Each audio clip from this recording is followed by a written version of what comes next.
Pessoal, boa tarde. É um prazer estar aqui novamente dando aula para vocês e compartilhando conhecimento. Bom, hoje teremos uma aulinha expressa de revisão de concurso de agentes, concurso de pessoas. Há uns dias a gente fez uma votação aqui no perfil e o tema mais votado foi o concurso de pessoas para termos uma aula de revisão. Beleza? Então hoje a gente vai falar sobre esse tópico de forma breve, relembrando os principais pontos, certo? Galera, a gente fala em concurso de pessoas, o conceito, né? Quando temos duas ou mais pessoas concorrendo para a prática de uma ou de várias infrações penais. Relembrando que a infração penal ela é um gênero do qual a gente tem como espécies, a gente falou isso em outras aulas, temos como espécie o crime e a contravenção penal, beleza? Então a gente tem mais de uma pessoa concorrendo para a prática de um ou de vários delitos, várias infrações, certo? Gente, o que é muito importante vocês saberem aqui, que isso pode super cair em uma prova, é qual é a aplicabilidade do concurso de pessoas. A gente só tem aplicabilidade desse concurso de agentes nos casos dos crimes unissubjetivos. O que é isso? Vamos relembrar aqui. Crimes unissubjetivos são os crimes nos quais o tipo penal ele não exige a participação de mais de uma pessoa. É a maioria do nosso Código Penal, a maioria dos crimes previstos no nosso ordenamento jurídico são unissubjetivos. Exemplo, matar alguém, não se exige mais de uma pessoa para a prática daquele delito. Agora, os crimes plurissubjetivos são os delitos que o próprio tipo penal, o dispositivo, o artigo já prevê ali a necessidade de duas ou mais pessoas para configurar aquele crime. Exemplo, gente, é associação criminosa. É necessário que 3 ou mais pessoas se associem, artigo 288 do Código Penal. Pessoal, nesse caso, é um crime já chamado de concurso necessário. É um crime que, para que seja configurado, a gente já precisa de 2 ou mais pessoas. Então, nesse caso, não teremos a aplicabilidade do concurso de agente, beleza? Apenas nos crimes unissubjetivos, que são os crimes de concurso eventual. Então, se isso cair na prova, vocês já sabem, a aplicabilidade está restrita aos crimes de concurso eventual, aos crimes unissubjetivos. Beleza? Vamos seguir aqui. Gente, próximo ponto, os requisitos para o concurso de pessoas. Requisito 1, pluralidade de agentes. Isso é óbvio, né? É um requisito inerente ao próprio instituto. Concurso de pessoas, a gente precisa de 2 ou mais pessoas concorrendo para a prática do delito. Beleza? Segundo requisito, gente, super importante, é a relevância causal de cada conduta. O que isso significa? Que a gente precisa de uma real possibilidade da conduta de cada agente influenciar naquele resultado, naquela empreitada criminosa, beleza? Naquele resultado criminoso ali. Pessoal, um exemplo aqui que eu vou dar para vocês, e super importante aqui em relação a essa real possibilidade de influenciar no resultado criminoso, de influenciar naquela empreitada criminosa, é que só é possível que o concurso de agente se dê até a consumação do delito. Vocês vão entender isso aqui agora com esse exemplo. Olha só. Exemplo 1, um agente, um indivíduo, furta um celular, vai numa lojinha que vende eletrônicos e fala assim, olha só, você quer comprar esse celular? Eu acabei de furtar e vou te vender por um preço legal. Nesse caso, o dono da lojinha ele fala, quero comprar sim. O dono da lojinha que compra esse celular, vocês acham que ele responde pelo furto em concurso com esse agente, com esse outro agente que furtou? Galera, óbvio que não, o crime já foi consumado, já passamos dessa fase, certo? Já acabamos, já esgotamos o iter criminis, que é o caminho do crime, certo? Então, nesse caso, esse dono da lojinha que comprou o celular furtado, que sabia ser produto de furto, ele não pratica o furto em concurso com aquele agente que furtou, ele pratica a receptação, é um outro delito. Não temos o concurso de agentes aqui, beleza? Aí olha o segundo exemplo, não teve relevância da conduta dele naquela empreitada criminosa. Olha o segundo exemplo. O dono da lojinha, ele vai e combina com um outro colega, assim, olha só, você vai lá em tal lugar, você furta tal celular e depois você traz aqui que eu vou comprar de você, beleza? Sim, aí o cara vai, o outro agente vai e fala, beleza, eu vou fazer isso, vou lá, vou furtar o celular e depois eu trago e te vendo por um preço bacana, certo? Gente, aqui essa conduta, a conduta dos 2 agentes foi super relevante. A gente teve uma influência da conduta do lojista nesse caso, diferente do primeiro caso, que ele apenas comprou o produto de um delito já furtado, beleza? Nesse caso, houve uma relevância causal, um impacto de cada conduta para a prática daquele delito. Nesse exemplo, teremos sim um concurso de agentes, certo? Deu para entender? Terceiro requisito, galera, o primeiro foi a pluralidade de agentes, o segundo foi a relevância causal de cada conduta e o terceiro é o liame subjetivo. Gente, o que é liame subjetivo? É o vínculo psicológico, é o ajuste, a combinação de vontades para a prática de um determinado delito. O que é super importante que pode vir na sua prova e você não vai mais errar? Esse liame subjetivo, ele não precisa ser prévio. Precisamos apenas ter uma adesão, podemos ter apenas uma adesão de vontade até posterior. A gente precisa de um ajuste de vontades, certo? As vontades, elas precisam concorrer para a prática de um delito. Mas esse ajuste não precisa ser prévio. Olha um exemplo aqui, galera. Torcedor de um time sai do estádio de futebol e tal, lá no final, depois tá aquela confusão lá fora, depois que ele assistiu o jogo, e tem várias pessoas com a camisa do time dele batendo em um cara com a camisa de outro time, do torcedor do time rival, certo? Que ganhou o jogo e etc. E aqueles torcedores estão ali do time dele, batendo naquele cara, espancando o cara, chutando, não sei o que. Sabe o que ele faz? Ele adere àquela conduta criminosa, sem combinar previamente com ninguém. Ele vai e fala, quer saber? Também vou fazer isso, porque eu tô com raiva também. Vai lá e começa a chutar, começa a bater, soca, faz tudo com aquela vítima lá. Gente, tivemos concurso de agente? Sim, e sequer teve um ajuste prévio, beleza? É nesse sentido que esse liame subjetivo é necessário, ou seja, todo mundo precisa conspirar, concordar para praticar um determinado delito, certo? Mas não precisa ser um ajuste prévio, beleza?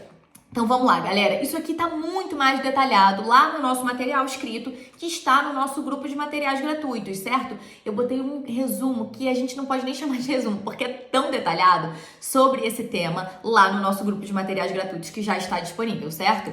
Galera, o quarto requisito é a identidade de infração penal. O que isso significa? Todos os concorrentes para a prática daquele delito responderão por um único crime, pela mesma infração penal, certo? Teremos apenas um delito, considerado que um delito foi cometido, beleza? Gente, olha só, por que isso? Porque no nosso ordenamento jurídico adotamos a teoria monista do concurso de pessoas. O que isso significa? Que para essa teoria, independentemente do número de agentes, do número de concorrentes, teremos um único crime cometido, certo? A gente tem outras teorias, que é a teoria dualista, que faz uma separação entre autor e partícipe. Temos teoria pluralista, que considera que cada agente comete um delito. Enfim, só que a gente tem exceções a essa teoria monista, que foi a teoria adotada no nosso ordenamento. Nem todos os casos do nosso ordenamento jurídico, do nosso Código Penal, adotaremos essa teoria monista. A gente tem algumas exceções, por isso que os autores falam que adotamos a teoria monista de forma mitigada. Porque temos algumas exceções a essa teoria, exceções pluralistas, por exemplo. Olha só, gente, um exemplo para vocês entenderem. No caso do aborto, lá do artigo 124 do nosso Código Penal, a gente tem a previsão do autoaborto e a segunda parte do 124 fala que é a gestante que permite, que consente para que outro lhe provoque o aborto, certo? E lá no artigo 126 do Código Penal, a gente tem o delito de praticar aborto com consentimento da gestante. Gente, o que acontece?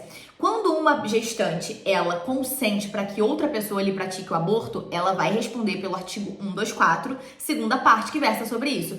E o agente, seja o médico, seja qualquer pessoa que praticou o aborto naquela gestante com o seu consentimento, ele vai responder pelo artigo 126 do Código Penal. Temos uma exceção a essa teoria monista, em que os agentes respondem apenas por um delito, certo? Então, esse é um exemplo de uma exceção à teoria monista. Temos diversos outros que eu também trouxe no nosso material, mas a gente precisa avançar aqui.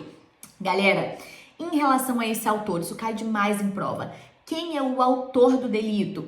Pessoal, temos dois principais conceitos. Vamos visualizar aqui, trazer uma visão mais ampla para vocês entenderem. A gente tem dois principais conceitos sobre o autor. Um conceito extensivo, que não faz distinção entre autor e partícipe. Cada um que concorre para a prática do delito vai ser considerado autor, beleza? A gente nem reconhece o partícipe nesse conceito extensivo de autor. E temos o conceito restritivo de autor, no qual a gente faz essa distinção entre autores e partícipes, certo? No nosso ordenamento jurídico, adotamos o conceito restritivo, fazemos distinção entre quem é autor e quem é partícipe, beleza? Gente, dentro desse conceito restritivo de autor, temos algumas teorias, todas muito bem expostas lá no nosso material, e eu vou pontuar aqui de forma breve o que é mais importante. Galera, dentro do conceito restritivo de autor, temos as principais teorias que disputam esse tema. Quais são? Eu vou trazer as duas principais para vocês. A teoria objetivo formal, Aqui, gente, autor é considerado aquele agente que ele pratica o núcleo, a conduta prevista no tipo penal. Ele pratica o verbo nuclear do tipo penal. Exemplo, no crime de matar alguém é aquela pessoa que efetivamente mata alguém, certo? Já quem participa do crime, mas não pratica aquela conduta principal, é considerado partícipe. Gente, o problema aqui são aqueles casos de mandantes de homicídio, de mandantes de crime, etc., que não executam de fato aquele núcleo do tipo, mas eles são a cabeça do crime. Essa era a problemática aqui dessa teoria, certo? Que em tese foi a teoria adotada pelo nosso código, a doutrina clássica ainda traz isso, mas a gente tinha essas falhas, beleza? Então hoje temos a doutrina moderna versa sobre essa teoria objetivo-subjetiva, também conhecida como teoria do domínio do fato. Galera, olha só, aqui o autor é aquele que tem o domínio do fato criminoso, ou seja, gente, é aquele que organiza, que determina se e determina como aquele crime vai ser praticado, beleza? Esse é o autor, ele tem o domínio do fato, certo? Galera, vamos lá, então, vamos seguir aqui porque a gente tem muita coisa para falar, nosso material tá super detalhado ainda.